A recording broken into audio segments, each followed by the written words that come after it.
One of the questions that's worth asking is, are you in a relationship because you want to be in a relationship or because you're too scared to be on your own? I wouldn't say that my marriage breakdown was due to the menopause, but it didn't help, for sure. You know, you talk about being ratty. And, you know, I can remember my poor ex-husband, you know, even just his breathing would be annoying. We actually get on very well now, so it's fine. And he still is breathing, so that's okay. Let's just establish that.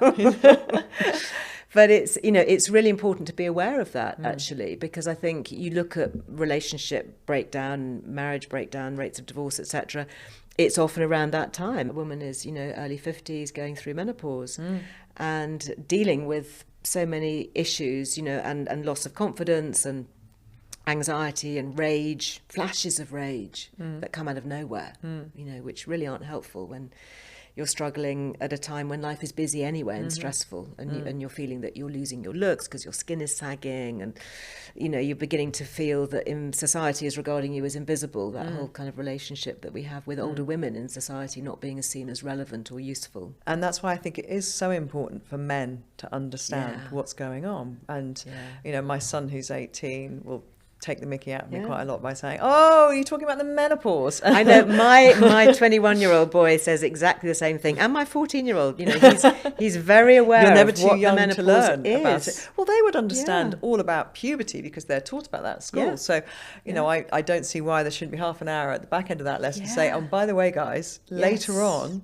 you may well find yourself in a relationship with a woman who's going through the menopause." Yeah, or a colleague, or your, you know, tutor, or your mother, your aunt, You whatever. might not be in a relationship with a woman, but you will definitely know one. Yes, definitely know one, and she will definitely be affected at some point. So while you don't think that was the overriding reason for your marriage breaking up, what kind of advice would you give women who are recognising that in their own relationship it's increasingly challenging in this period?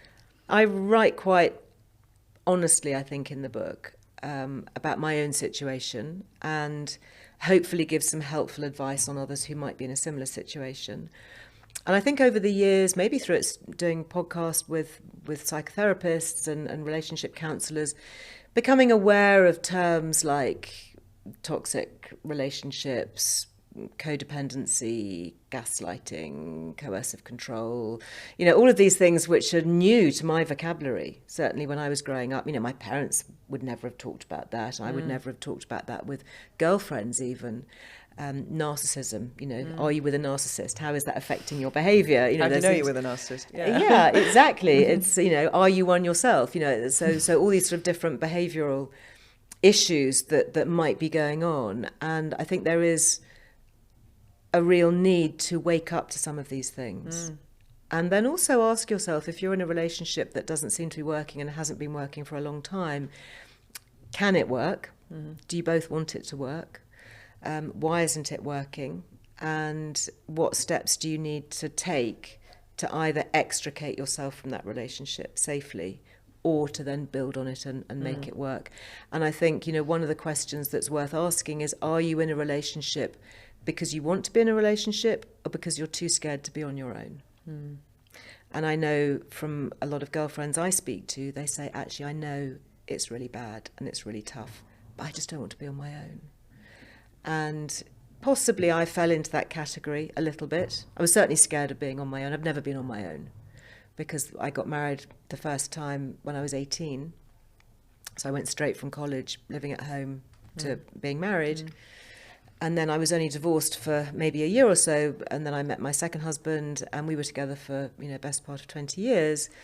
So it was a big shock for me to suddenly be completely on my own. And I needed that time, actually. I spent a couple of years, didn't date anybody, I was on my own. I was kind of figuring out who I was in all of this and doing things on my own for the very first time.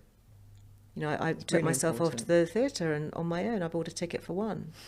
And I took myself out to dinner and I sat, you know, on my own. Okay, I had a book because I kind of felt I needed to be doing something. But I actually really enjoyed the evening and realised that I didn't need somebody else to complete me. And also, I imagine you went through quite a voyage of discovery about how society and your friendship groups viewed you as a single person. Yeah, was I seen as a threat? You know, did they want to still invite me to dinner because I was a single woman? Was I just going to be hard to manage on my own? Hard to manage.